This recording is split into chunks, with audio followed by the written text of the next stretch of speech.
Yine alıb çıxarım. Bank kartına. Aha.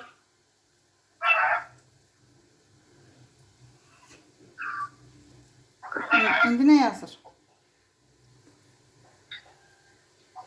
Bir dəqiqə gözlə. Fikrim başqa yerdə idi. Gözlə. Deməli 50 saxla, 25 çıxart Sevgi.